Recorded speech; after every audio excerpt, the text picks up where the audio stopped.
to coordinate and facilitate this panel conversation. How you have a conversation like this with this many people, we're going to find out. But I will tell you this, it's going to be, as far as I know, completely unrehearsed, because I don't know that I've had any advance notice on how this is going to play, so we'll see how it works out. I do want to give you one notice. He asked me to make a point. Our distinguished guest, Jim Como, has a rider, a plane to catch, I guess, or a train to catch to get back into New York. And so he won't probably be able to stay through the end of this. It's not, when he gets up and leaves, it's not because something you said. It's because he's got to get his ride to catch his train. I think everybody else will probably, if anybody else gets up and walks away, you'll know that it's because they're disgusted or something, I guess. Or really urgently have to go to the bathroom. I guess that could happen too, right? So without further ado, your bite. Yep, okay.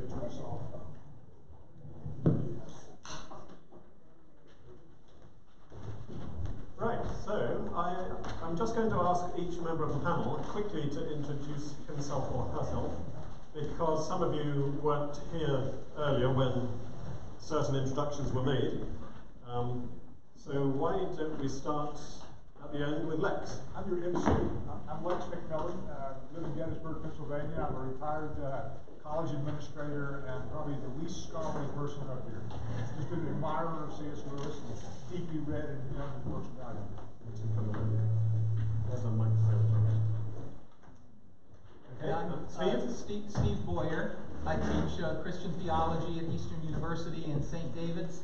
I have written a few things on Lewis, but no books back there on Lewis. So if you want a book on Lewis, these are the men to consult. And women. Not I have no book on Lewis. It's a real privilege to be with men and individuals and women who I've greatly admired here. I'm David Theron, president of the Independent Institute, and also privileged to be the president of the C.S. Lewis Society of California, and have had a long time interest in Lewis and writers who either he worked with or were inspired by his work, especially Michael O'Rourke, who I would say, correctly, Walter is the leading scholar. And I would say Michael is getting up there very close.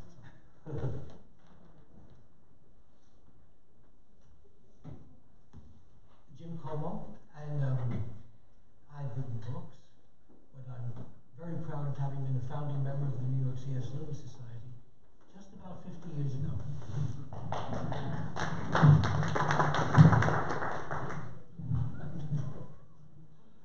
My name's Stuart Getz. I teach philosophy at Ursinus College, and fairly late to Lewis. Started reading Lewis seriously just about 13 years ago. Okay, I'm just going to, this either needs to be on or off, I think. That's that is that.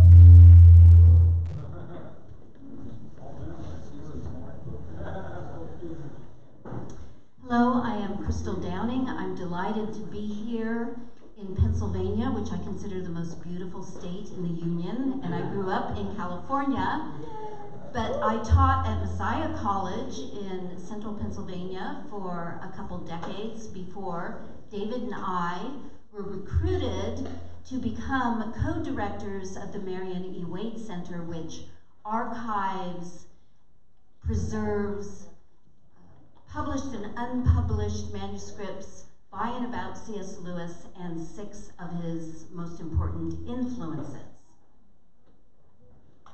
I'm Robert Muller, and I would like to know how many Russians were at the meeting.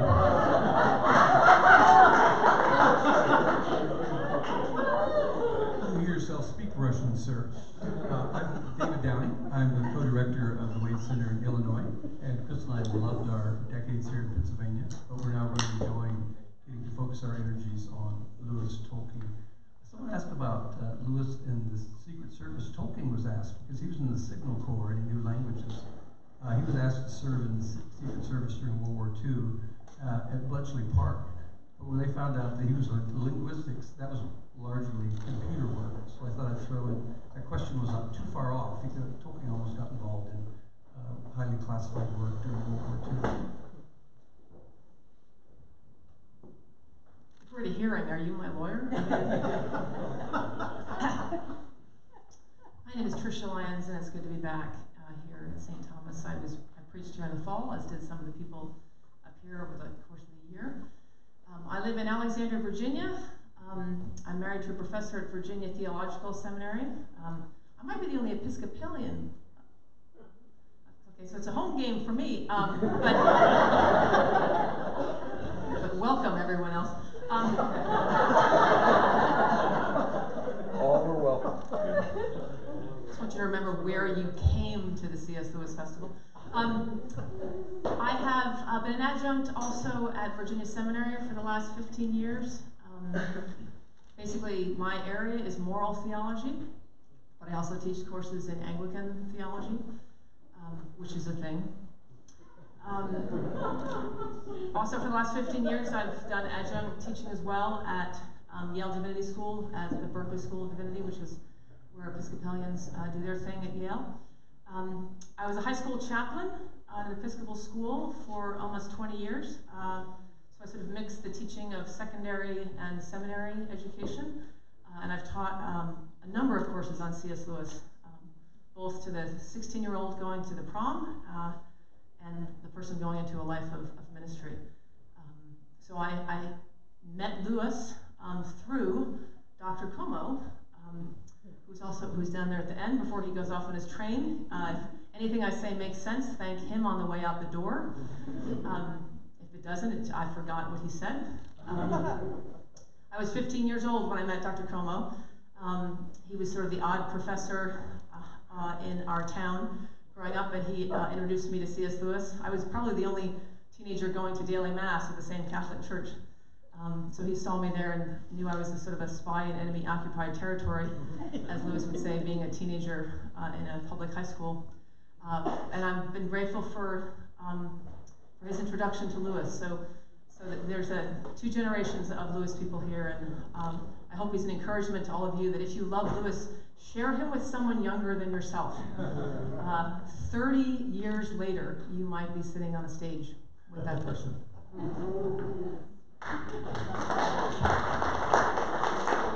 My name is Brian Burke.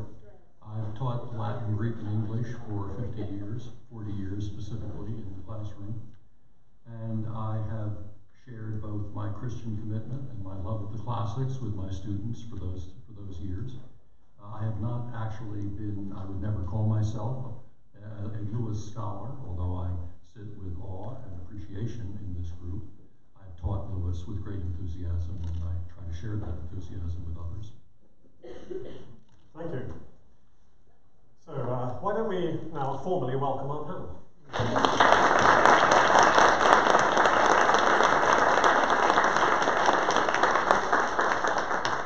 And the question that our panel is meant to be addressing this afternoon is, what does C.S. Lewis have to offer the church and the world today? So I think we should, for the sake of clarity, try and split it into two parts. What does he offer? What does he have to offer the church? And then, once we've thrashed that to death, what does he have to offer the world?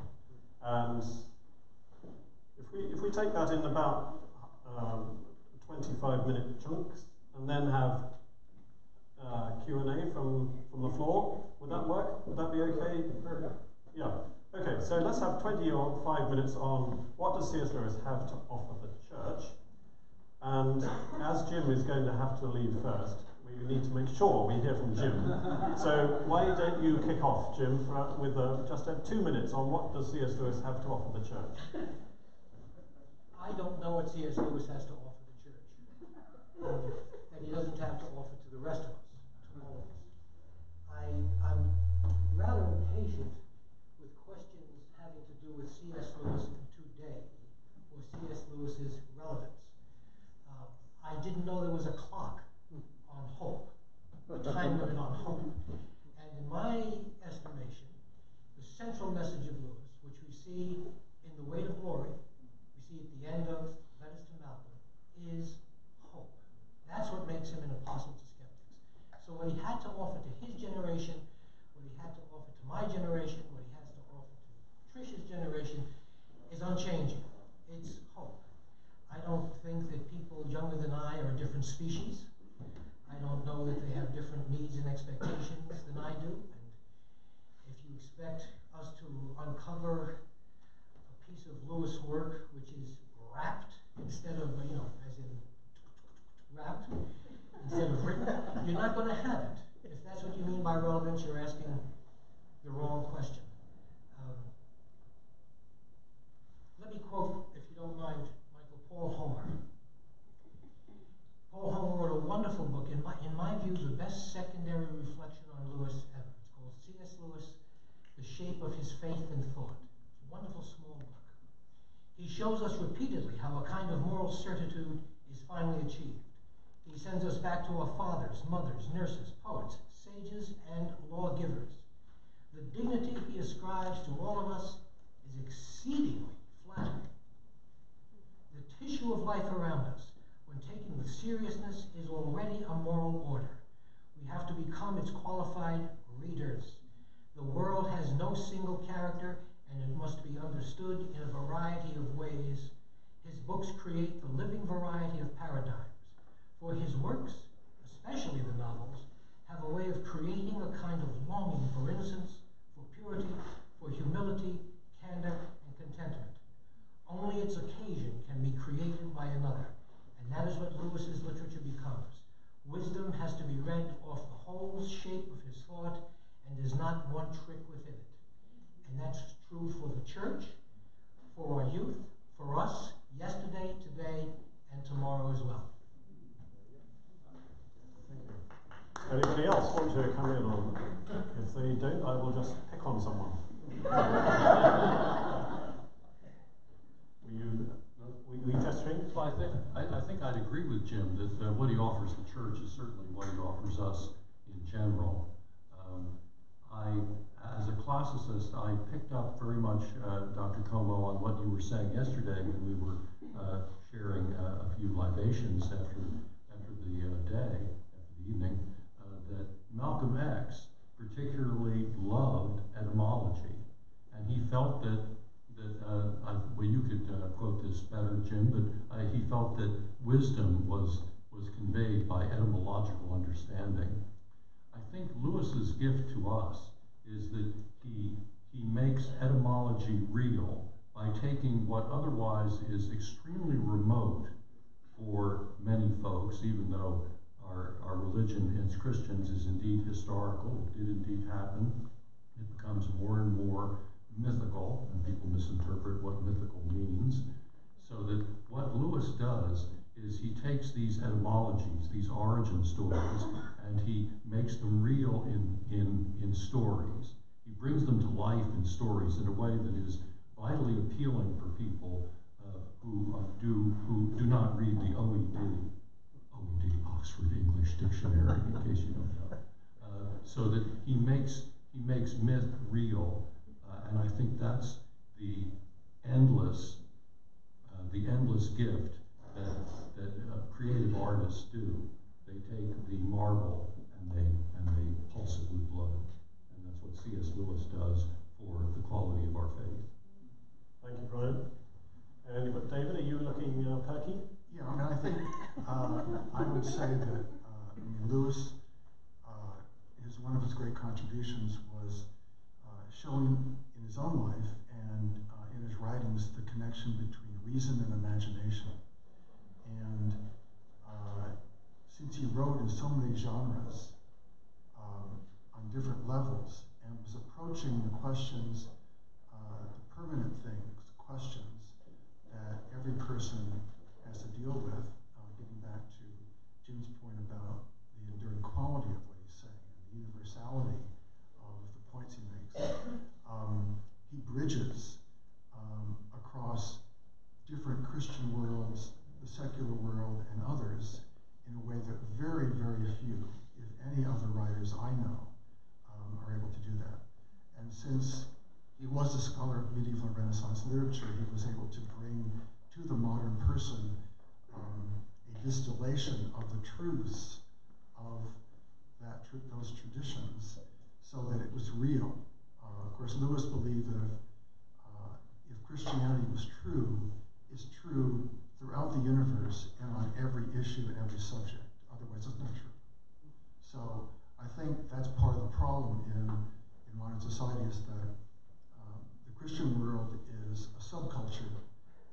don't see the connection to the questions that either they face personally or the zeitgeist perspective, the narrative that they're essentially immersed in, and how do you get beyond that? And I think Lewis is really unquestionably one of the strongest and most articulate and persuasive person.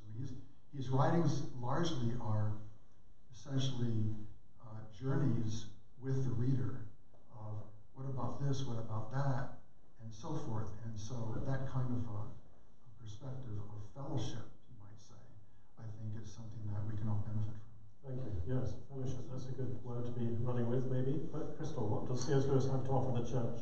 Well, I would like to pick up on this word zeitgeist, that Lewis was very aware that people in different times, in different eras, see things differently.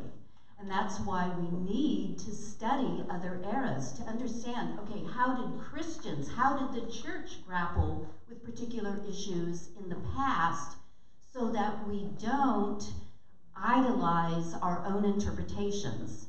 And this goes along with his whole emphasis on chronological snobbery, that if we learn the way other people think, we are looking through other lenses, and it helps keep us humble so that we don't think that we have reached the cynosure of truth. And this goes along with the problem of progressivism that he was dealing with, that Dr. Thoreau was talking to us this morning. Well, I'll wait then. This ties into something else we can learn from him, but not relevant to this question. Thank you. Thank you for keeping on target. Yes. This is all about the church in these 25 minutes. Anybody else want to come in at this point? David Downing? This goes back to what Jim was saying again about relevance and how it's not really generational or a particular cohort. Lewis, didn't he say something like, the harder you try to be up to date, the sooner you will be out of date? And I think he had that sense of timelessness rather than timeliness to his thoughts. There's a critic named Kenneth Burke who said, literature is equipment for living. A lot of what you learn from literature gives you insights and paradigms in which to understand your own experience. I would call Lewis equipment for Christian living. And part of the reason I feel that way is because I call on him so often. I don't think a week goes by. I recently was ministering to an Air Force Academy cadet, and we had a really good talk about struggles with his faith. And later someone asked him how it went. He said it was very helpful, although he tended to quote C.S. Lewis more than the Bible, which was a little worrisome for me. But one of my conversations, he said, I don't understand how a good God could allow the Holocaust to happen. And I was in sort of a whimsical mood, and I said, well, what's your problem with the Holocaust? Well, the mass, the genocide of millions of Jews, well, why is that a problem? Well, then mass murder, what do you mean? I said, well, if ethics is a social contract, and the Germans, obviously, they believe that, if they'd won the war, would genocide be all right? Oh, of course not. And I said, well, where are you getting this moral standard? Where are you getting your sense of moral outrage? And once again, got back to the Tao and the natural law and the lawgiver. And I took this argument from Lewis that you can't really assume right and wrong unless you can name what rule you're using to discuss right and wrong. And I can also wait a little bit, but I had a discussion when I was in Florida at a conference about a month ago. I just happened to be around the pool, and there was a society for the scientific study of near-death experiences. And all of them had said some kind of experience in surgery or while drowning or in a car accident.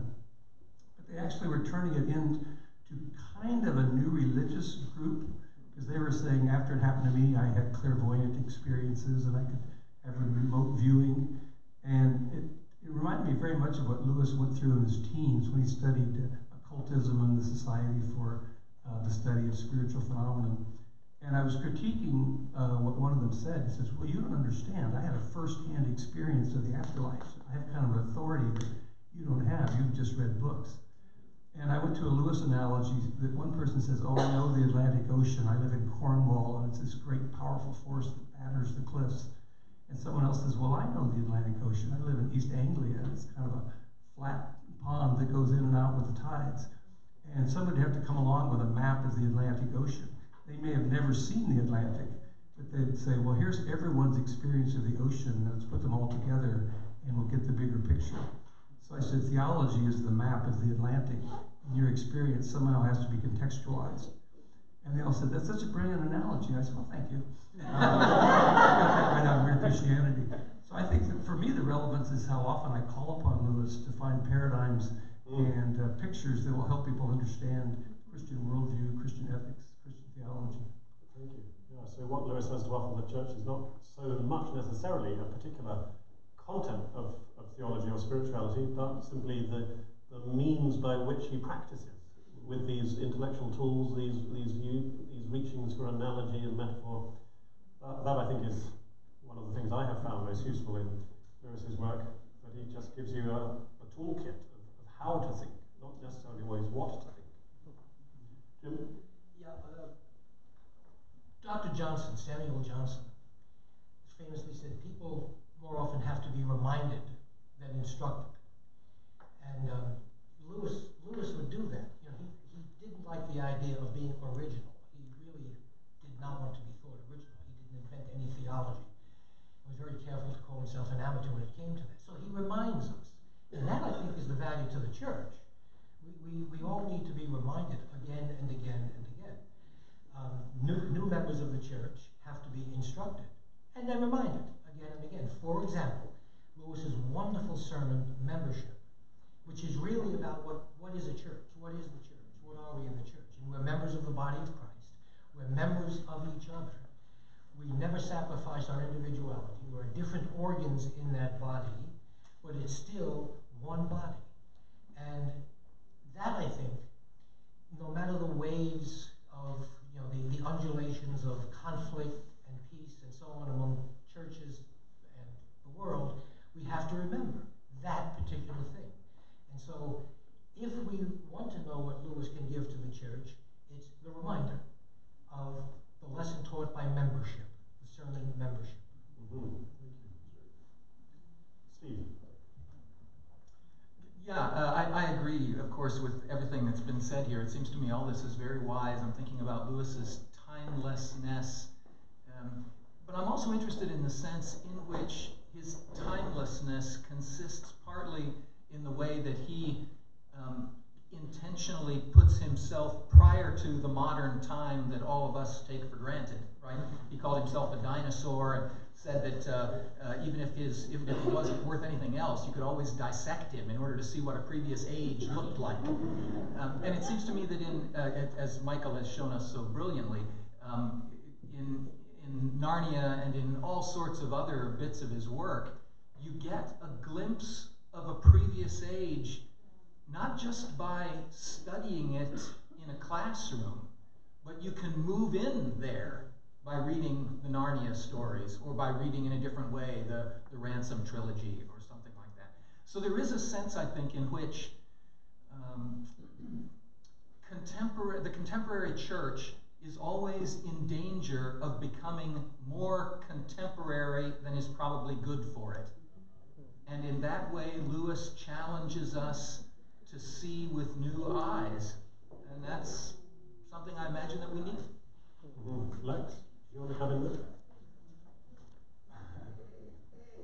Out here in left field, or right field, I guess. Just a thought, such great comments, it's great fun, by the way. I'm so grateful to be here. I was thinking about, specifically in Mere Christianity, particularly I think in the preface, where he's talking about the idea of Mere Christianity being a robust foundation for understanding across denominational lines. And it's certainly been my experience, now I'm reading C.S. Lewis since I was an undergraduate, many, many different people I've met through the years who have read some or a lot of C.S. Lewis and have an admiration for Lewis, and the ones who really deeply admire him come from every stretch and range of what we mean by Christian, from what we used to call holy rollers when I grew up in the South, you know, very, very evangelical type folks, to very staid and formal Roman Catholics, which I would probably put myself more in that category. So I think he provides the churches, the church in the broadest transcendent sense, the one Holy Catholic Apostolic Church that we profess to believe in the creed that we all share. It provides us a robust foundation for cross-denominational understanding that is not some watered-down thing, a robust, common foundation for understanding and action. Thank you. Yes, Mr. Gertz. Yeah, he just asked me am I going to work, and I thought, maybe I better say something because I have to work. Yeah, you've got to justify your existence on this panel. My existence up here. Yeah, I don't know. I was struck by one of the, at least one, I don't know if you had more of the comments from Miracles up there about the supernatural. And at least the way I read Lewis, Michael, is first and foremost, we know that we are supernatural beings. And we know that because we reason. That was the argument against naturalism. Reasoning itself is a supernatural event. And I don't know if I have any advice for the church as such, but I think we should all remember, Lewis said in Mere Christianity, we know ourselves better than we know anything else. We have inside information. And all of us here are genuinely supernatural beings because we are, in his view, as David Downing last night quoted a letter I loved, what is a soul? I am a soul, and I am a supernatural being. And I sometimes think perhaps the church loses sight of that. And certainly the world I live in as an academic who teaches philosophy in the secular academy, I'm largely moving in a world that thinks that even we are just natural beings, not supernatural. Yes. Thank you. Jim? Since I may be leaving, you have to front load Como. Yes. Yes. Apropos what Stephen said, reminded me of one of the great lessons Lewis has taught me, and that is, what's the big deal about today? What is the big deal about now? It'll be gone very soon, like in 5 seconds. In other words, he taught me perspective. He called time that gaping wound. And he was a great countercultural figure. So this perspective constantly elevates him beyond time so he can look back and remind us. For example, in Screwtape, it's astonishing. During the war, he'll learn the war is no big deal. In Christianity and culture, the war is no big deal. There have been wars before. Life in the atomic age. Oh dear, it could end life on Earth. Listen up, folks. Life on Earth will come to an end eventually. So this idea of being outside of time is very, very important, I think, to the church, which is in the world, but not of the world. And it has to be reminded of that constantly. Mm-hmm. Who have we not heard from so far? Trish, do you want to come in? You don't have to. No, the last shall be first. I was waiting to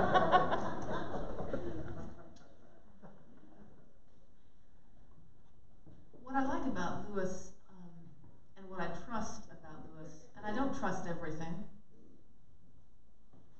What? But Lewis taught me to have that perspective.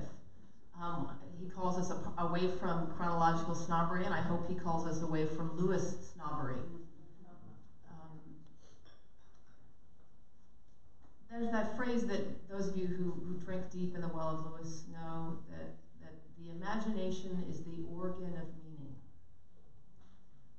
And I think one of the things that Lewis I've seen as a gift in my own preaching, and my title now, I'm at the National Cathedral, and I'm the canon for evangelism in the Diocese of Washington. So literally evangelism is my job now.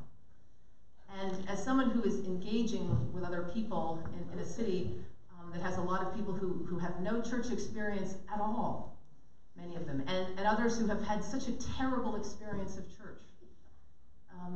Remember now, there are more people that are identifying this year as nuns than mainline Protestants. There are more nuns than mainline Protestants for the first time in American history. Not N-U-N, right? Yeah. So just think about that for a minute. Think of yourself when you pick up the newspaper and read about religious minorities in different parts of the world. Many of you in here are a religious minority in this country. So let me just say, as someone who looks to Lewis and says often, help, I go to his fiction. I find suggesting that people read the Chronicles of Narnia begins to restore a view of the human person that our current culture has really debased to just a thinker, or frankly a consumer. And I know that Lewis's view of the human person as itself has a contested intellectual history, and it very much is this idea that there are human faculties of which the intellect or reason is one, but the imagination is its own. I don't know how much work I want to spend on rebuilding a notion of the person like that, but when I go to happy hours late at night where people are drinking a lot in Washington, which looks a lot more like most of the conversations Jesus had, frankly, than the ones that we find that he has in Holy Week. I find that when I invite people to read his stories, a few things happen. One, their imagination, in some sense, it's almost like it's a defibrillator on them as a person. Just that they would even read a story rather than some kind of news. And what that wakes up in a person, this faculty, and this is part of the Christian understanding, what you call the theological anthropology. If you want to take out student loans and study that somewhere, that's the phrase you get. But that just really means what the Christians believe a human person is. And this idea that the imagination has been let to just atrophy, that to call something imaginative or to say that's your imagination is synonymous now with you're lying or you're just stupid. We're talking about a figment of the imagination, and that means a mirage. So that this destruction of both the imagination itself in a person. We have so much adrenaline and cortisol, and we live in such a Darwinian experiment in our country and our culture right now, that the imagination is starving. And as a result, political narratives, to the extent that their narratives are catching up all the people. And instead of a set of policies, I'm not as angry about bureaucracy or the managerial state, as Lewis called it. I'm more concerned that the people who are doing whatever they're doing are telling better stories than we are. And in some ways, we're not telling stories at all. So the storytellers are still winning. They always will. Lewis would tell you that. The storyteller will always win. And the only politician that will ever get anyone's attention is the one who can tell a better story. So I suggest fiction to people, one, because I know that it works. And I know that the longing in them comes from God. So I'm offering food to a longing that I know is holy, unlike other kinds of things that come from other organs in the body, and I don't really know where they're coming from. But I know the imagination is from God. It is the imago Dei in us speaking for itself, satisfied by nothing but itself. I don't know how timeless some of Lewis' words are, but I do know that if they enter a story, if they think about going through a wardrobe, there's a humility, there's room for the presence of God in a narrative that doesn't quite come out in a linear apologetic. You darn well better be right with your linear apologetic, because you're not leaving a lot of room for other things. And I'm not always sure that I'm right. But I do invite people to read his stories, because I know something will happen to them that I could not create and they could not expect. The wardrobe is Lewis's favorite thing of mine, because he knew how to describe it well enough that you just want to go into it. And he does something in Narnia that, as someone who has to preach every single week, the incarnation is a hard thing to teach. Thank you. Gilbert. So the storyteller, Lewis, yes, it's interesting how Jesus himself taught mostly through parables. Yeah, and addressed to the imagination. Just a question to you. you were appointed as a Christian evangelist, but certainly I think Lewis's greatest contribution to the church is as the apologist. Mere Christianity, for instance, is a wonderful work of Christian apology. Do you think you should change your title? because you seem to be more the apologist than the evangelist. Do you mind if we don't answer that question? I don't mind at all. Let's keep the focus on what C.S. Lewis has to offer the church. My answer to that question, I mean, there are many answers that one could give, but just picking up something that Jim said in his first comment, actually, as regards the doctrine of hope. I think there's a lot of hope in Lewis, and I think that sprang out of his hopelessness in his teens and early 20s. But he had a very difficult early life in some respects. After his mother died, and he had a horrible experience at school, and then fought in the First World War, saw horrors that most of us will never see, before he was 20. And then during his third decade, during his 20s, between 20 and 30, he wrestled it all out and came out the other side a Christian. And so I think there's a lot in Lewis that speaks to that trajectory of going down into the darkness and coming up the other side into hope, into a resurrection life, into the life of a converted soul. And I think it's just interesting how many of his books end with a taste of heaven. The last chapter of The Problem of Pain is on heaven. The last letter of Letters to Malcolm is a glimpse of heaven. The last paragraph of Reflections on the Psalms talks about a fish becoming a land animal, as an analogy of what will happen to us when we put on immortality. Think of the end of the Dawn Treader, the end of the Silver Chair, the end of the Last Battle, all of these glimpses of Aslan's country. He's interested in everlasting splendours that we may become, or indeed immortal horrors. He's always looking beyond the frame of this world, looking beyond the immanent frame, to use Charles Taylor's phrase, into the everlasting, into the timeless, into the heavenly. And that gives rise to a sure, certain hope of resurrection in so many of his books. But he doesn't hammer it. You don't think of Lewis as the preacher of the doctrine of hope, but it's there, continually coming through whatever he writes, almost whatever he writes. Your talk this morning, this afternoon, was illumination to me, because when I was talking about friendship in the Four Loves in our little break-off classes, I specifically read the last part of the essay on friendship in the Four Loves, but I omitted the last paragraph. And your talk instructed me as to why I shouldn't have omitted it, because he introduces the jovial in that last paragraph, the joy and the humor of the Christian calling. And it wasn't germane, but now after your talk, I see how germane it is that he put that jovial in there. Yes. I want to reinforce what Trish said. I found it very inspiring. And this is something that David and I are thinking of taking over the Wade Center, which had a mission statement, which was to collect and preserve all these old books. And it's like we're trying to just preserve the memory of C.S. Lewis. How does the church help inculcate the next C.S. Lewis?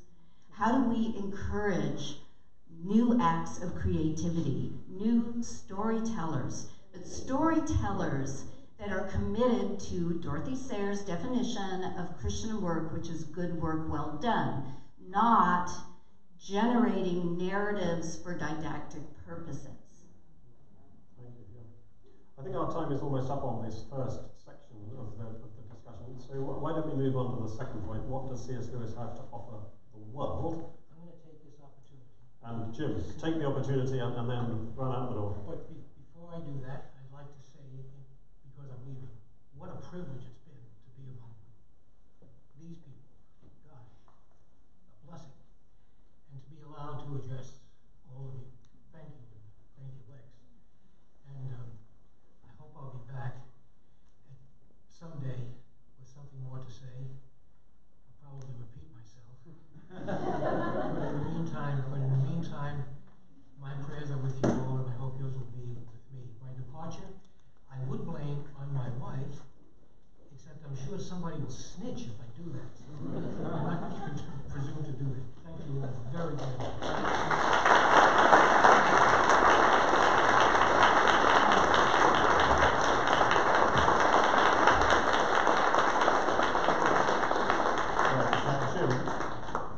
Jim, as you leave, I think a gift is coming your way from Linda.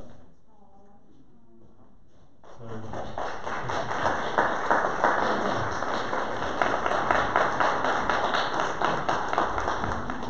many thanks, James Como. I'll see you in October. Yes. Thank you. Shall I advertise that? Is there more room for people to come? Yes. Yeah. Okay, well, I'm going to see Jim in October at the 50th anniversary celebrations of the New York C.S. Lewis Society. I think Jim was a founding member. And in October, what's the date of the event? It's on the New York C.S. Lewis Society website. It's on the New York C.S. Lewis Society website. Everybody's invited. If you want more C.S. Lewis gatherings like this, go to New York in early October. The Society website will tell you the details. I'm going to be one of the speakers. I think Jim is a speaker. Well, I'm representing the Society past. Okay. Because I'm the old October. Right. You're representing the Society present. Okay. And then we have a brilliant chap who looks about 12. Josiah He's Peterson. Yes, Yes. he's going to represent the Society future. Yes, Josiah Peterson, in fact, is my student at HPU. Oh, and he is a brilliant student. He is I'm indeed. hoping he will come to Oxford and do a doctorate on Lewis at Oxford. But there will also be Abigail Santa Maria, who has written a biography of Joy Davidman. She will be another of the speakers. So it's going to be a fantastic event. Do look it up, early October, New York City. Thank you. Thank you, Jim. God bless you. Godspeed. Bye, everyone.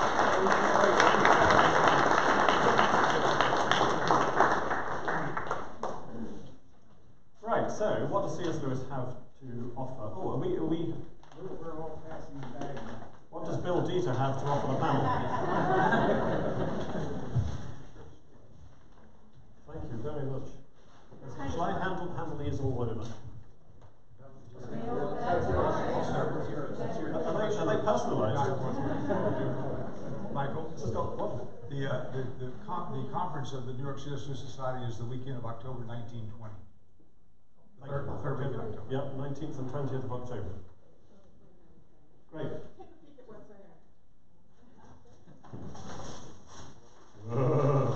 Turkish delight. Linda, are you suggesting that you are a witch? The purple witch. Thank you very much. Excellent. There's another thing in there, but I won't open it. Thank you. I will say one thing about teaching C.S. Lewis to young people, young American students. You get this idea that I'll bring Turkish delight, and they all hate it. They think it's terrible, and it really confuses them. They're like, he gave up his siblings for Turkish delight. It sounds like Thomas More. Remember he says, but for whales? So it really hurts your don't bring Turkish delight to your BBS or something, because it will really confuse people that this is, in fact, the thing that could pull you to the dark side. No offense, if you eat Turkish delight, of course, that's wonderful. And if it's homemade Turkish delight, it's usually much better, because the stuff you buy in the shops just has to have so much gelatine and preservative in it that it loses all lightness and liquidity. But make it at home, and it can be, worth selling your siblings for.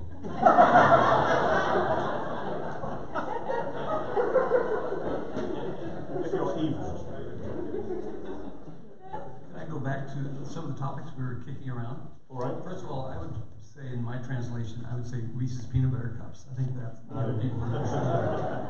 I want to go back to what you're saying about heaven. This conversation I was having with the Society for the Scientific Study of Near-Death Experiences. One of them said, I have a confidence now that I will survive death. And I said, well, what if you survive death and it's disappointing? And they go, what are you talking about? What is just an endless duration of days? Isn't T.S. Eliot, who's the character who she asks for immortality, but she doesn't ask for eternal youth? So she's this old crone, isn't that one of the classics? Yeah. And I think one thing that Lewis does for both the church and the world is he gives us new and more alluring pictures of the spiritual life. I mean, Aslan is a great picture. He talks about getting past Sunday school associations. But when I said, what if heaven, really the glory and the greatness is being the presence of God? What if that's all it's about? And they said, well, we don't preach any particular religion. But interestingly, their group was becoming a kind of religious cult. And I like the way Lewis always suggested heaven. As you say, you're always in the foothills heading for the highlands.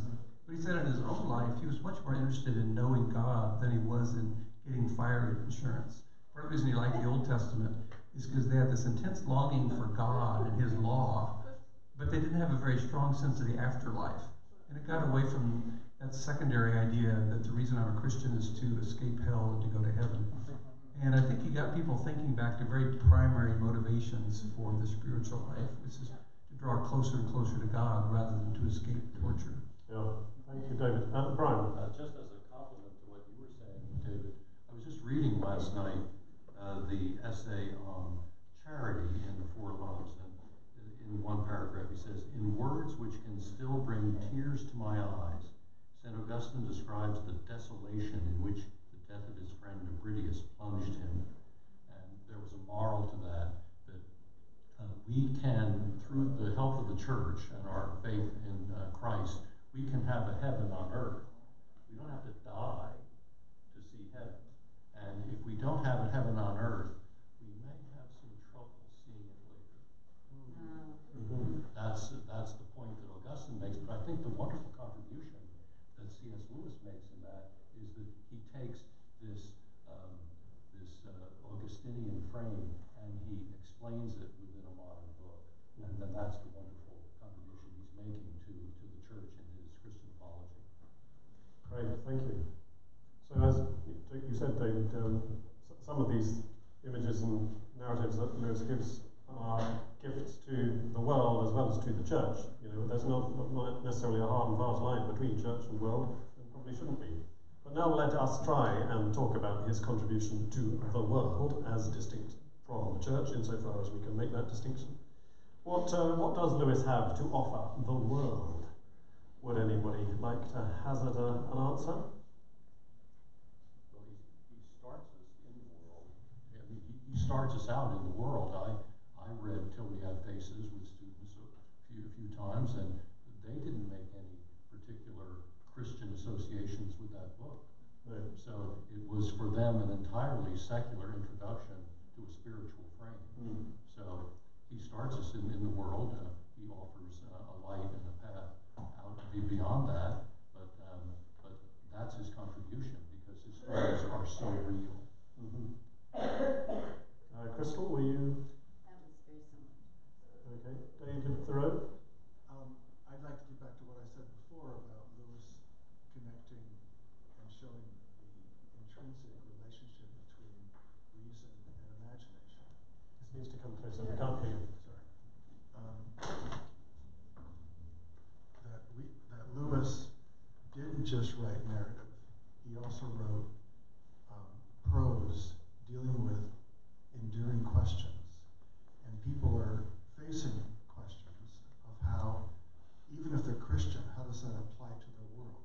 How does it apply to biology or economics or relationships with their spouse and their children? And the narrative is fundamentally important, as Bill said, but I don't want to trivialize the importance of Lewis's insights on moral ethics and how that relates to choosing. His critique of utilitarianism, for example, is devastating. His critique of naturalism is devastating. His critique of moral relativism is devastating. And that all comes together in the narratives, but you need more specifics because we have minds and we have to be able to deal with these questions. And it's not simply up for grabs of how you address issues in the public square or in all the different things that people are confronted from the zeitgeist itself. The claims that are made, the agitations that are proposed, people are trying to make sense of that. And I think that both the Christian, the church in the broad sense, the true sense, as Chesterton said, of this army with unfurled banners that marches through time, but also the reality of the specifics. And that, I think, is one of the great things that Lewis does, is that not only did he critique in an archetypal way in the narratives totalitarianism and tyranny and abuse of people, but in one of the great insights was the minutiae of day-to-day life. How, people who choose to mistreat one another, who don't think of the other person first as you pursue your daily life, is the basis of sin. It is what sin is. And when you snowball that into institutions that are given carte blanche to pursue that without responsibility, then you have great evil institutionalists. So I think that not just as a bridge to the questions that people have, but also as Lewis sort of reconnecting the dots in a pre-modern sense, that is incredibly important. So Lewis and Tolkien, of course, being medieval and Renaissance scholars in literature and so forth, were looking from that perspective to the modern world and seeing problems, and having lived through the rise of the total state and total war and so on, were concerned, rightfully so, and had the courage and the conviction to try to uplift modern men and women out of that sort of cultural morass and to find the truths of Christ in the process. Thank you. Thank you. Lex, are you? Yeah, I thought I could just a little thing. One of the things I often run into is people asking for recommendations about how to level a microphone. It's like a snake in the basket. If you've not read The Weight of Glory, that may not seem the most worldly thing to respond, but I do think it has both spiritual and sort of worldly implications, in that I think it's one of the most glorious pieces of rhetoric that Lewis composed. It's certainly, in my mind, his finest, most inspiring sermon. And it's like so much else in his work, that he can say so much in such short space. It's humbling. But it's a glorious piece of rhetoric, and I'm sure it's back there in that collection that has the same title. If you've not read anything else, or if you want to give something to someone to introduce them to C.S. Lewis, I think it's hard to beat The Weight of Glory and the other essays, including Membership, in there. But The Weight of Glory, one of the great lessons there is just simply this serious, high-stakes game that we're all playing, and the seriousness with which we should take each other. You alluded to it. The allusion to living among immortals, immortal splendors or immortal horrors. And every day, by our actions and our words, those we snub and exploit, those we marry, we're helping one another to one or other of those possibilities, those outcomes. That strikes me as being sort of a social gospel kind of thing, that a place where we take each other seriously, but that doesn't mean there's no room for humor. That would just be a suggestion. Thanks. Great, thank you. I'm glad The Weight of Glory got a name check, because it is, I agree, one of Lewis's very best pieces. Crystal, were you or David?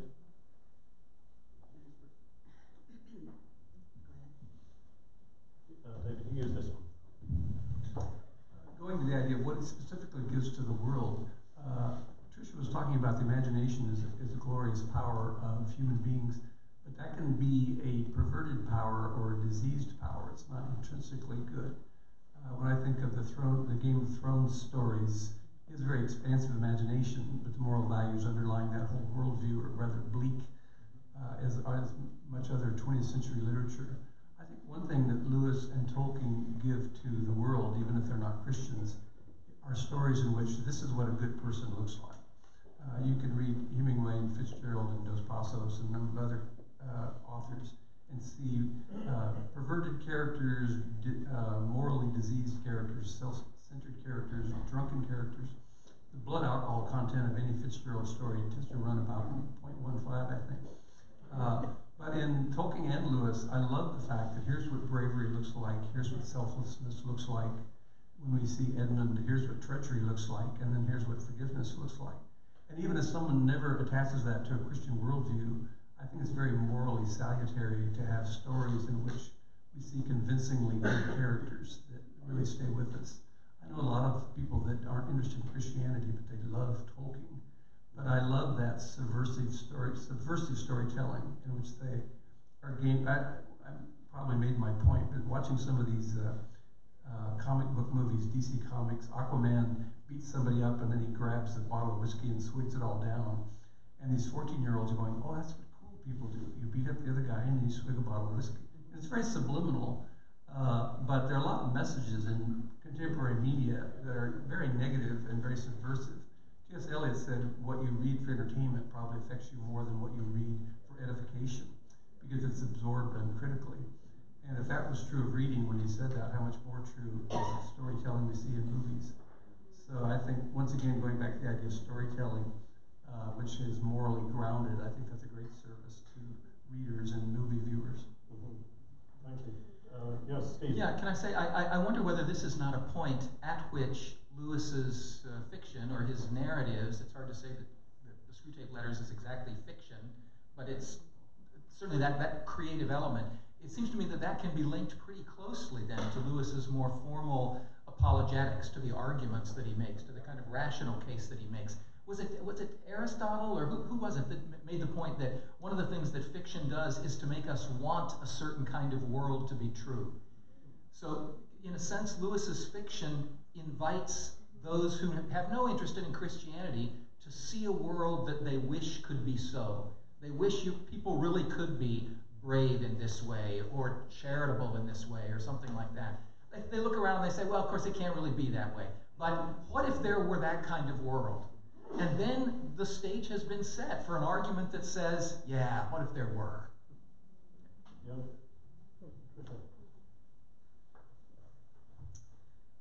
I went out to Wheaton College to meet a former student of mine, and when I went out there to meet her in the shadow of your wonderful center, which I'd never been to before, this particular student had taken a class on C.S. Lewis with me, which is why we remained friends.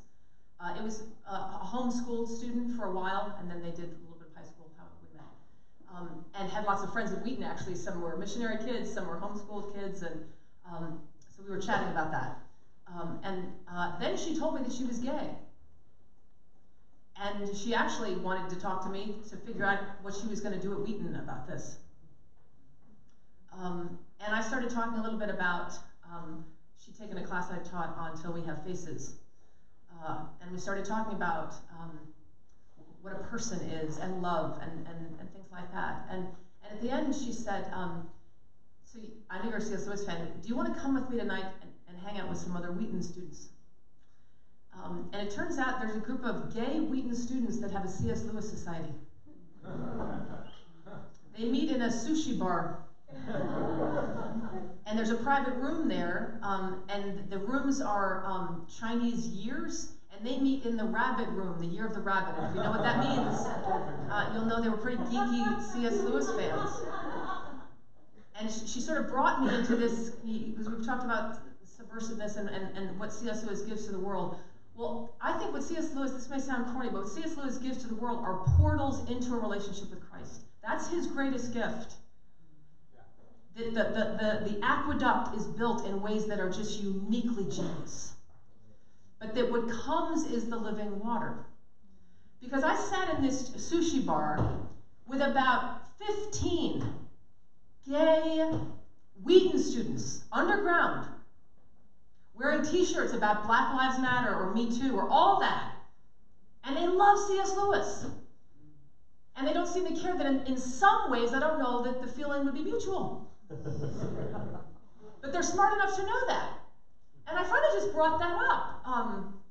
And what they said to me was that Lewis had convinced them that there is another world.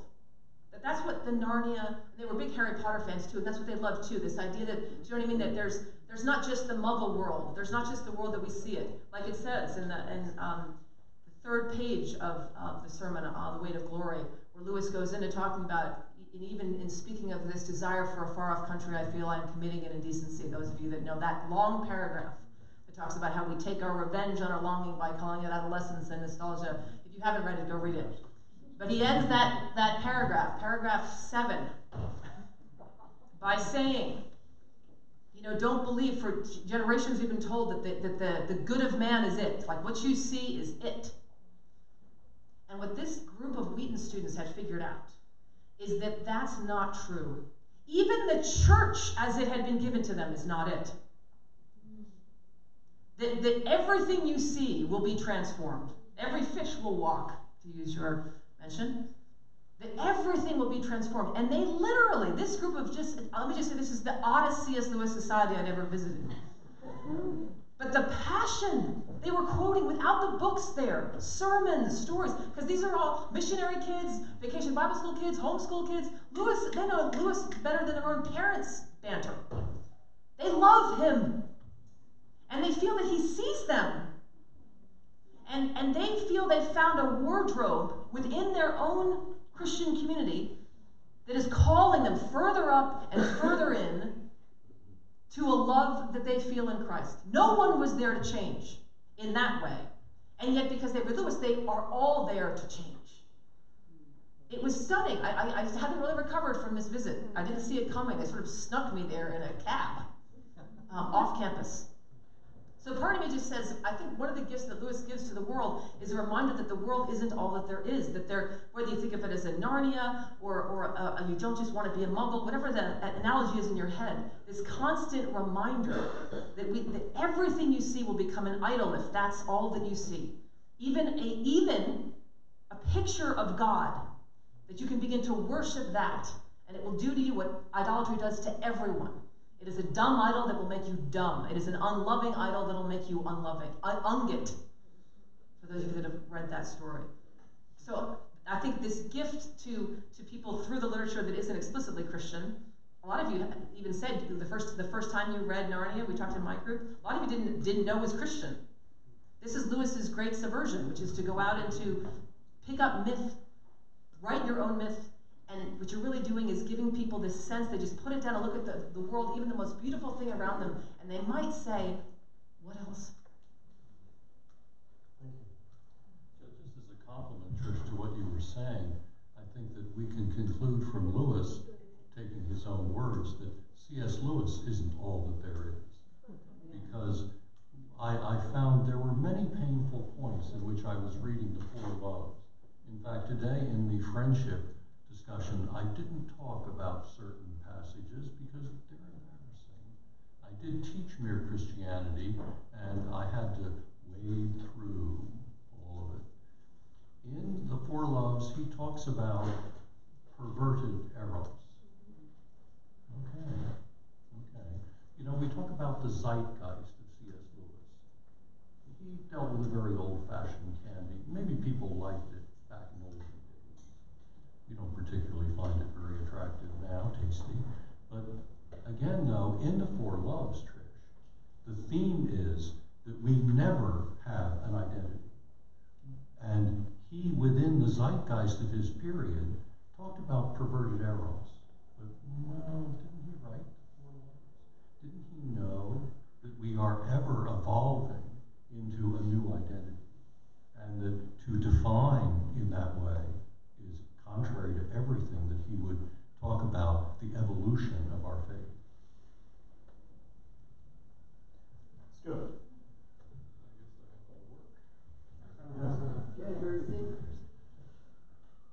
Again, I'm an academic, so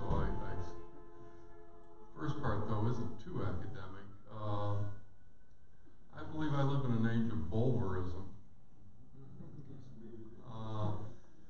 Lewis wrote an essay, I think we just entitled it Bulwerism, wasn't it? And it's basically where you just name call without any justification whatsoever. You assume somebody's wrong and call them names without providing any type of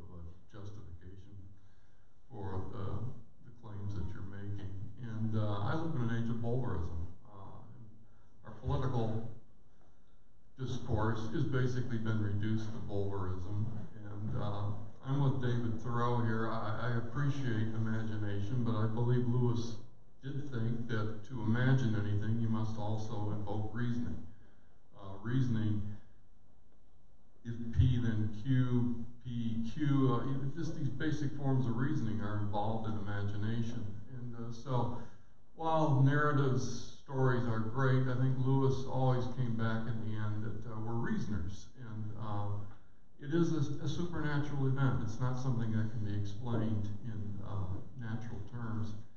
But he also said that he would prefer, he would never want to live in a world of just pure reason, of intellect. Lewis believed in happiness.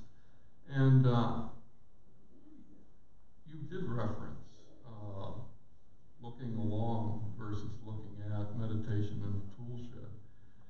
And I teach a course, Philosophy of Mind, and it's very difficult today to get a student even to be able to conceptualize that when you look at an image of a brain, that you're not looking at pain, you're not looking at pleasure. What you're looking at is perhaps something correlated with pain, something correlated with pleasure.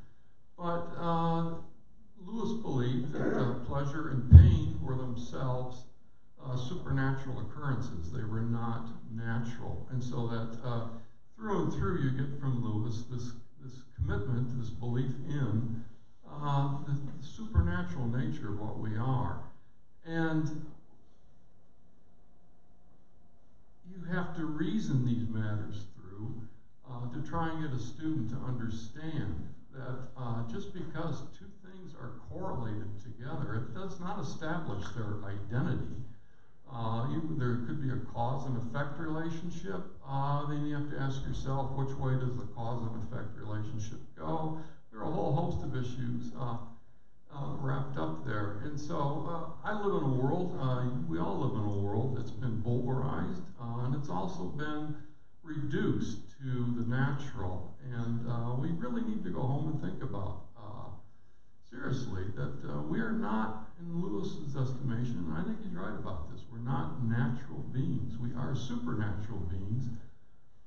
The merest pleasure you experience, the merest pain that you experience, these in and of themselves, he says in The Problem of Pain that God screams at us in our pains. These are supernatural events. He whispers to us in our pleasures. Again, these are supernatural events. And I'll leave it there.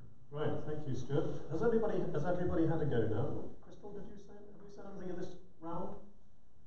Others have said what I would have said. Okay, great.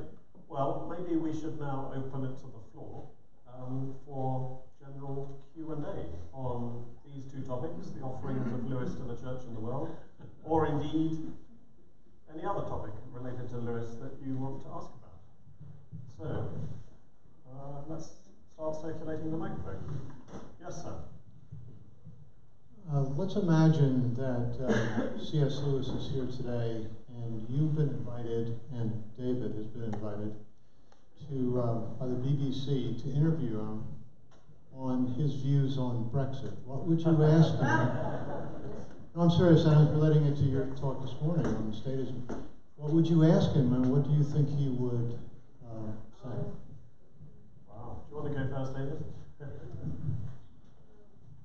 What I said this morning was Lewis was a big proponent of decentralization for a couple of reasons. One is that he believed that individuals should be held accountable, and that risk and responsibility should not be socialized. He also believed that all individuals are fallen, and he didn't. And I quoted him where he said that Aristotle believed that some people should be slaves, and Lewis' response was that he was against slavery because no person should be a master, and so he was a big admirer of Acton's axiom and so on and so forth. So, in his view, and Tolkien and others of that group, they believed in decentralization of power. So I suspect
tradition is endemic in the Narnia stories and everything that Lewis did. Thank you. I'll leave David with the last word on that topic. Yes, sir. I'm not sure if my question is fully formed, but I'm wondering a little bit about this, the themes that come across in Lewis and have been discussed here a bit about the spiritual versus the physical, and kind of echoes of Platonic dualism that come in throughout Lewis. I guess the question, simply as I can sort of phrase it, is what are some of the echoes of Platonic dualism in Lewis? Does he go beyond that? Does he pull on that tradition? You also see these ways where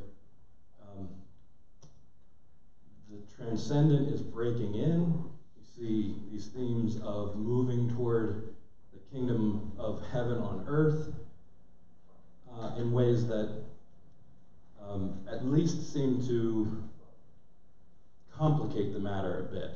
I'm wondering what your thoughts are on that very broad. Okay, thank you. All right, so who wants to tackle Lewis on Plato? It's all in Plato. What do they teach them in the schools these days? Stuart? How much is he Platonic and how much is he Christian? Or are the two things the same? Well, there's a huge, for example, right now, best as I understand it, there's a huge discussion in Christian seminaries, theological colleges, about anthropology. What is a self? What is a person? Something like this. And you have there's somebody here I was talking with last night says, well, I'm something like what's called a Hebrew monist, which is basically the idea there is no soul that's separate from the physical body that would survive death. Rather, what we are physical organisms that have two kinds of properties, say psychological and physical properties. Lewis, I think, was adamantly opposed to that. In fact, I can't find anywhere where he actually discussed what's called a dual aspect theory. He was not, though, I would call a Platonist when it comes to the self, this issue, what is the self? Commonly, and best again as I understand it, theological colleges, seminaries, if you believe in the soul, you've been at the well of Plato too much. And Lewis would have quickly responded to that, something like, I think, look at dualism. You mentioned the word dualism, soul-body distinction. There are two things, soul and body. Dualism is not a Christian idea. It's not a Platonic idea. What Plato did was he philosophized about something that Lewis believed was just commonsensical in nature. One finds dualism in animistic religions around the world. One finds it in Hinduism. You find it in Buddhism. You find it everywhere. So it's not a Platonic idea, and I think he would have been fundamentally opposed to thinking of it as a Platonic idea. Plato philosophized about dualism, tried to give an explication of what the soul is, but Plato did not invent in any way, nobody in the Greek world invented the idea that there's a soul-body distinction. Lewis, it seems to me, from what I can understand, some of it's pretty opaque, I think, but he had probably leanings, if anywhere, more towards idealism, as opposed to, if we had to go physicalism, dualism, idealism. Now, idealism is the idea that the body is really something illusory, that everything ultimately can be reduced down to the psychological or the mental. He was quite attracted to that, it seems to me, when I read his stuff. But I think in the end he was a dualist. But if he had to go, if you put the proverbial weapon to his head and say, look, you either have to be a physicalist or you have to be an idealist, I'm sure Lewis would have gone for idealism. He repeatedly says, we know so much more about ourselves. We know ourselves better than we know anything else. We really don't know what the material world is. In fact, physicists now just tell us about it mathematically. They describe that's the best they can do with it, but they really don't know what the material world is like in and of itself. And we just stick with the mathematics without any real knowledge. But we do know what we are. Thank you. That was probably too long-winded, and I apologize. I make a little joke with my students that I understand myself so little that I dare not try to understand anybody else. So I may be the very murky center of my own world. Don't make any judgments. As far as St. Augustine's concerned in the Confessions, the dualistic frame is markedly pagan. It gives all sorts of wicked conclusions about the goodness of this world and the badness of this world and the goodness of the next world. The Christian frame is that God created both heaven and earth, and both are gifts. So therefore, we make the heaven of the world that we are given here in anticipation of the heaven that we are to enjoy. There is no dualism in the Christian framework, as far as I'm concerned. No, I would contest that thoroughly. Augustine was a dualist himself. He believed in the soul-body distinction. But what's typically associated with Platonism is that there's something bad about the material world. They put a normative, evaluative judgment on one's better than the other. Lewis would have disagreed with that, the evaluative element, but and Augustine was clearly dualist. That's just a falsification of history at that point. Augustine thoroughly believed in the soul. Now, some of you, a Saturday afternoon, you came out for whatever that bowl of white mud was last night, truffle, whatever.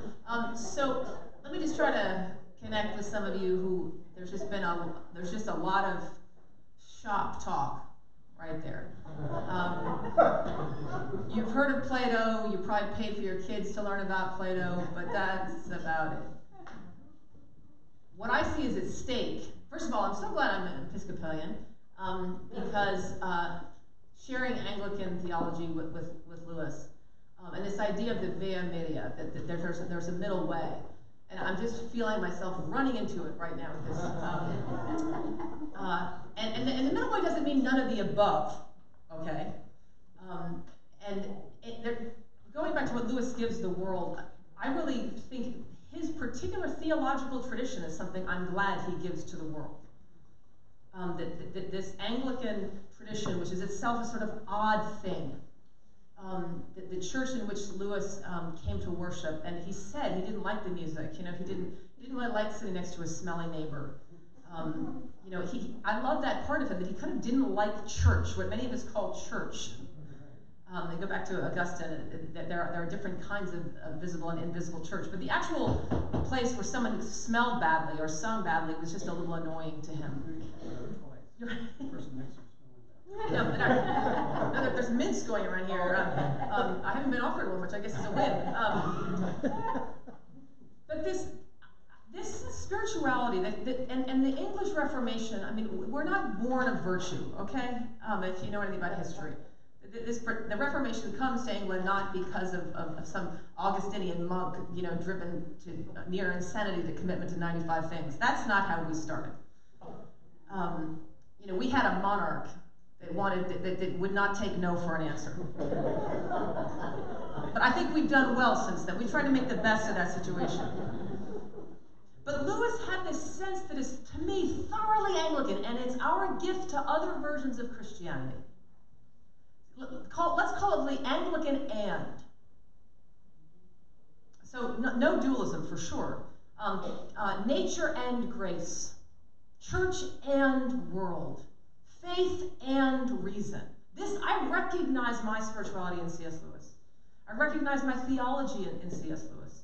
And it's particular. With Lewis, we do not take on things from the German Reformation.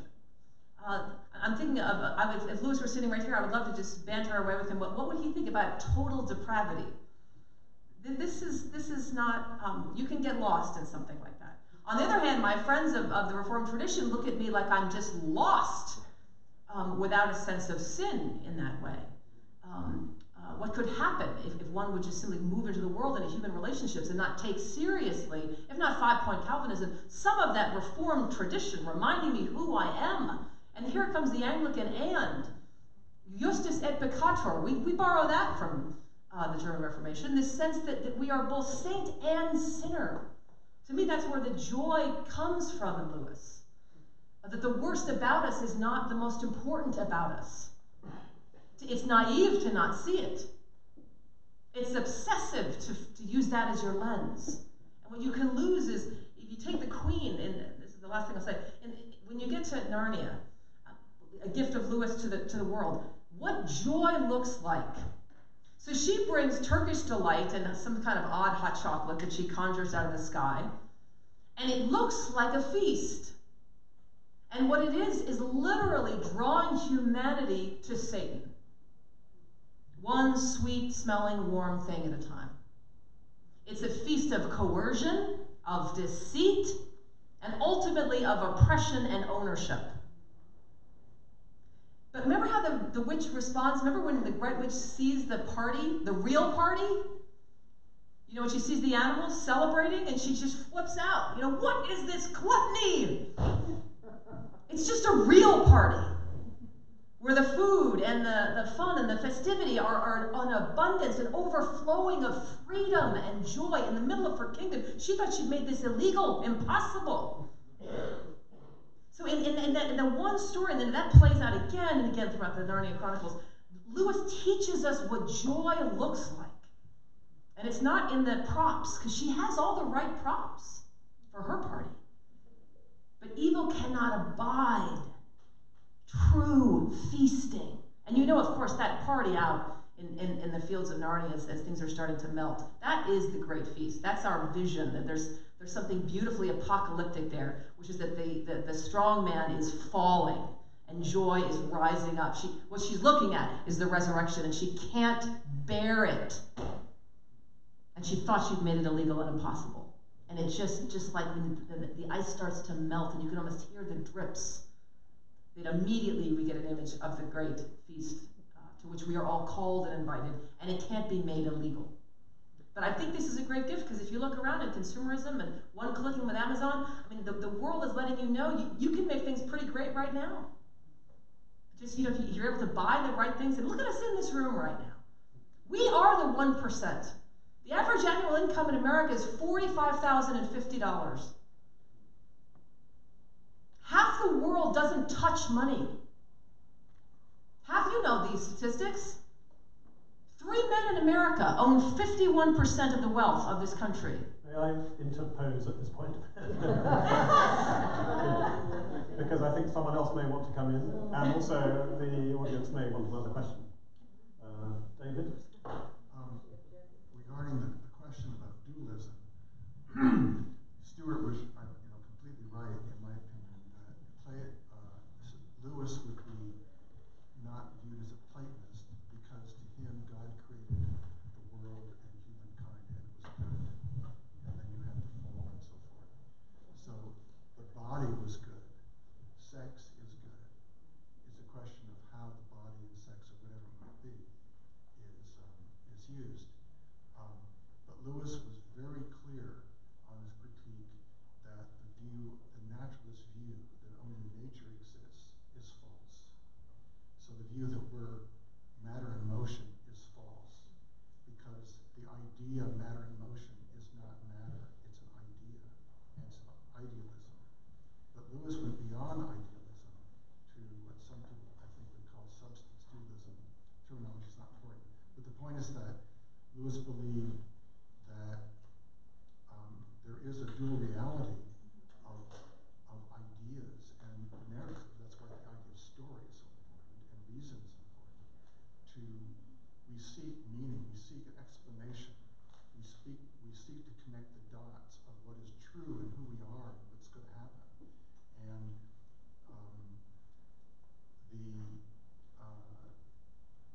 the critique that Lewis did in Miracles in the first few chapters others, like there's a philosopher by Alvin Plantinga, has taken that far further.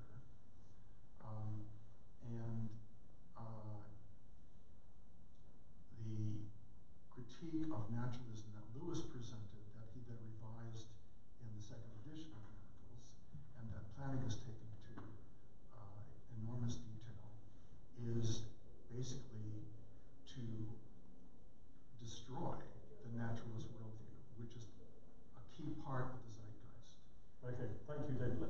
Crystal, did I see you wanting to come in?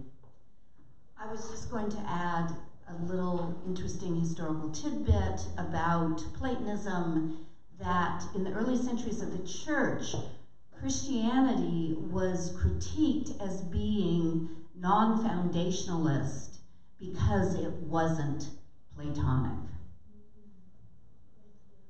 Next question. Yes, ma'am, at the back. Can we get a microphone to this person? Yeah. No, the lady with the hood. Thank you very much. All right, sorry. To misquote C.S. Lewis in this venue is probably a mortal sin, so I'm going to ask for forgiveness on the front end. But I believe in the abolition of man. Lewis quotes, where he says, you can't teach ethics, it has to be experienced. And so let's go back to Plato and his dialogues, Socrates and Menos, where I think Socrates educates Menos that you really can't teach ethics or virtue, it has to be experienced. Augustine says the same thing, I think, in his Theory of Illumination. C.S. Lewis, Mortimer Adler, etc. If that is true, if you subscribe to that, what was it in C.S. Lewis's background that gave him this experience? His mother died at an early age, he was raised by a nanny, World War I, et cetera, et cetera. So what gave him that experience to truly understand ethics and virtue and bring it into the moral narrative of his writings? And also, based on what we're seeing today, which I believe we are poorly teaching ethics in our schools, because something's awry. And so I guess that goes to the moral conscience. What would Lewis do? How would he develop a curriculum today to address our moral and ethical shortcomings in today's society? Thank you.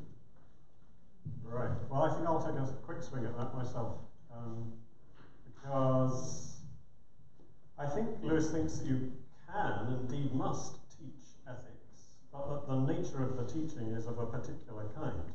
It's not simply the imparting of information.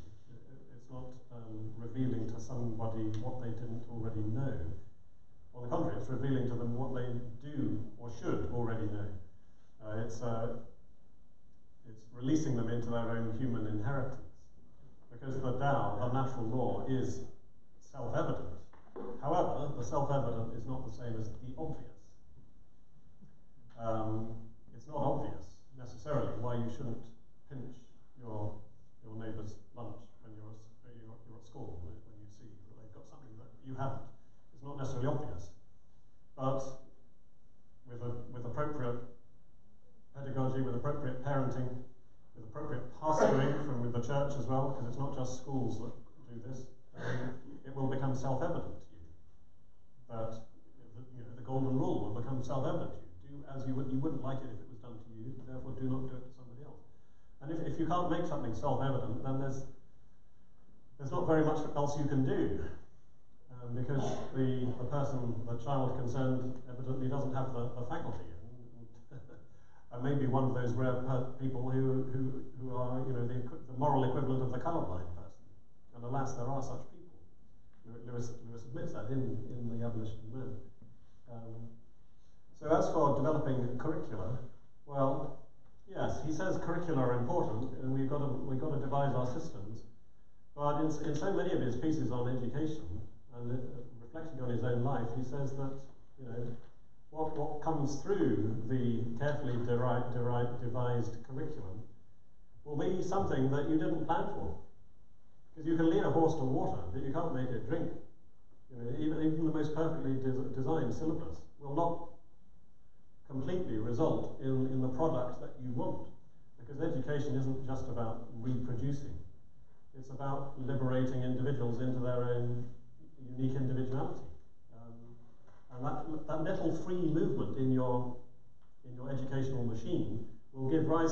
unexpected results, some of which will be blessed and some of which will be accursed. But you can't control absolutely the next generation, and you shouldn't want to, you shouldn't try to. You should remember that education is really old birds teaching young birds how to fly. It's a communication of their inheritance as human beings, which you didn't invent, and which therefore you cannot control, because it came to you beyond your control, and you have to give it on beyond your control. You're just a rung in the ladder. You're just part of the waterfall, which is endlessly cascading down from one generation to the next. So Lewis's own educational philosophy, I think, was surprisingly anarchic. Even though, of course, he was very concerned with the English syllabus at Oxford and wanted to get it as good as it could possibly be got. But they come back to some of the things we've been talking about with regard to idolatry and over-certitude. You're not finally in control. Do we have anybody else who wants to come in on that? Chris? Well, I just know that C.S. Lewis did not regard American education very highly. David, you can tell that story better than I can, since you're the Lewis scholar. Someone explained to him American system of going through college and taking courses and getting credits, and as you accumulate credits, you go up upper classes until you graduate. And he said, that sounds to me like a horse contest where you don't judge the animals by their speed or their strength, by how much hay you've tried to feed them over the years. That was his view of the American credit earning system. That's right. Well remembered. That's a good one. Yes. Okay. Well, yes, ma'am. And then we'll finish with this question down here. So go ahead at the back. Thinking about the relevance of C.S. Lewis, my name is Katya, and I had the privilege of meeting Lewis by taking a C.S. Lewis seminar course, which was done with Professor Como at York College some years ago now. It's been over 10 years. That was my first experience in college with Lewis, and reading him was such a wild experience. Because yes, and your question? Please yes, so my question is, it's not so much a question, it's kind of like perhaps a comment. When I'm thinking about the relevance of C.S. Lewis to the Christian world, this modern world that we're living in, there's that article that I read. The key point that comes to mind is the thing that he kept saying about we have no right to happiness. And if I'm thinking about it in terms of what's going on right now in the state of marriages with a lot of divorces, especially in the church, and you're trying to think about, like, you know, that thought of we have no right to happiness. And I'm thinking that Lewis still speaks even now, but are we listening? So that's what's coming to mind, because it's the same thing as having Jesus in our midst and him saying that them that have hear what the Spirit is saying. Like, so he's still speaking even now, but are we listening? And he's a great conversationalist and conversationalist. I'm sorry. And one thing that I've noticed with reading him is it's kind of like having a dialogue with him. So even though you're reading a text, it's kind of also like him talking to you through the text. So I just wanted to say I'm happy to be here today, but as I'm thinking about that thought of we have no right to happiness, okay. I'm just thinking about that. Right, thank you. Do we have a right to happiness? Does anybody want to quickly answer that? Happiness is right up your street, Stuart. Just look at his face. I'm a happiness person. No, Lewis believed we were created for happiness. He's clear about that. The purpose of life, this is my little group today, is happiness. We put tremendous stress on morality. Lewis said, look, you're not made for morality, you're made for happiness. Morality will go. There will be no morality need for it in heaven.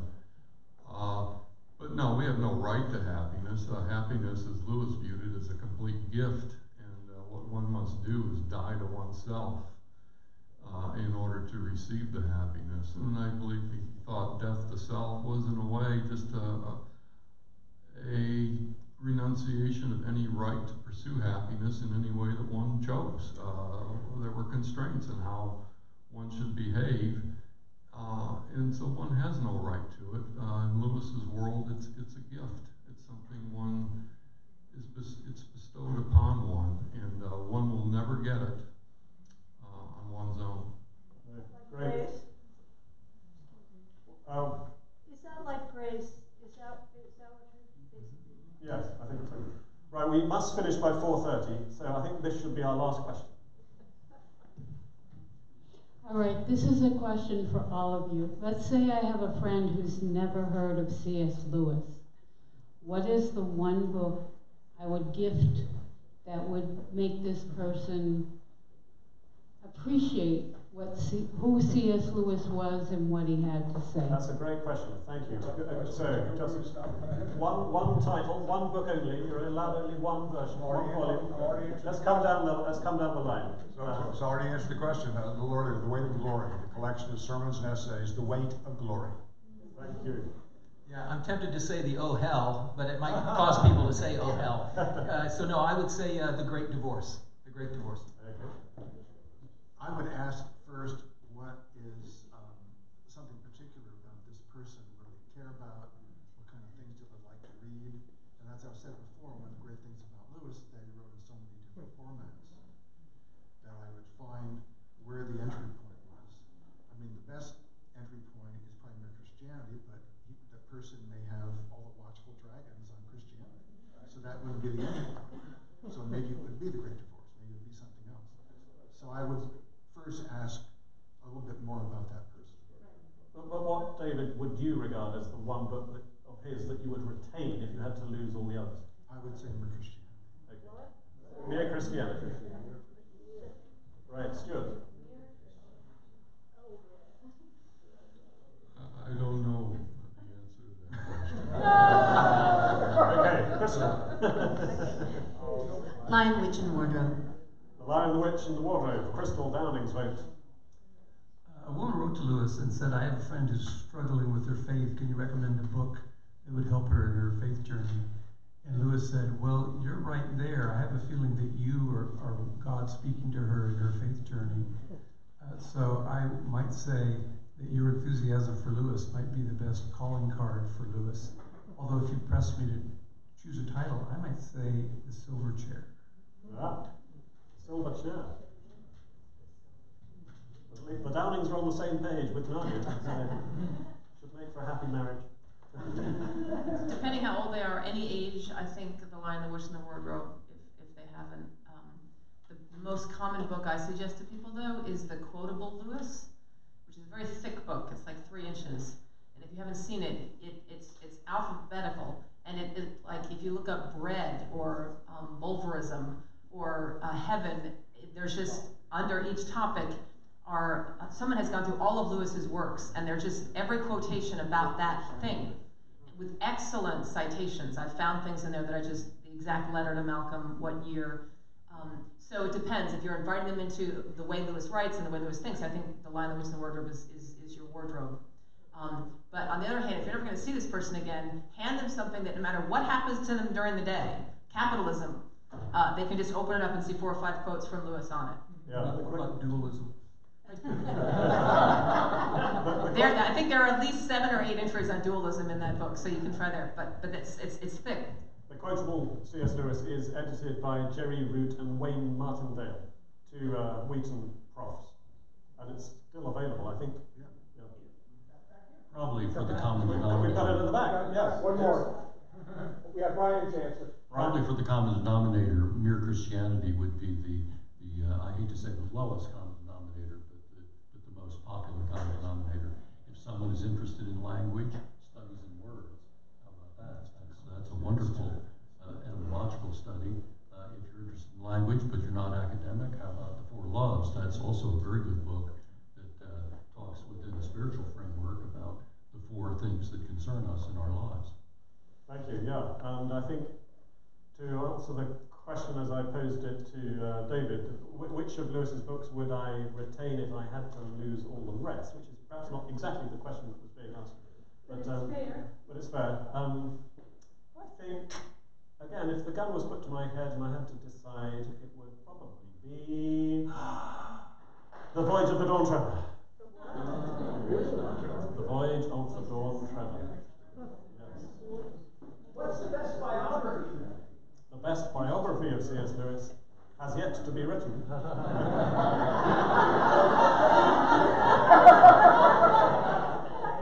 But there are three really good ones, I think. The first, the official Walter Hooper, Roger Longsling Green, as revised by Hooper later, about 2002, I think, is probably the safest and the best. The one by George Sayer is good because Sayer knew Lewis for so many years. And the recent one by Alistair McGrath has some new things, some new perspectives. It's pretty up to date. And the joker in the pack is the A.N. Wilson biography, which is very unreliable in many respects, but very readable and quite insightful in some respects. So he pays your money and he takes your choice. But I think Lewis requires a 3-volume biography, which has yet to be written. And Alan Jacobs' The Narnia is pretty good too. Now it's 4:30, and I said that we would stop by now, because we need to have half an hour at least before we go to Evensong, if you're coming to Evensong.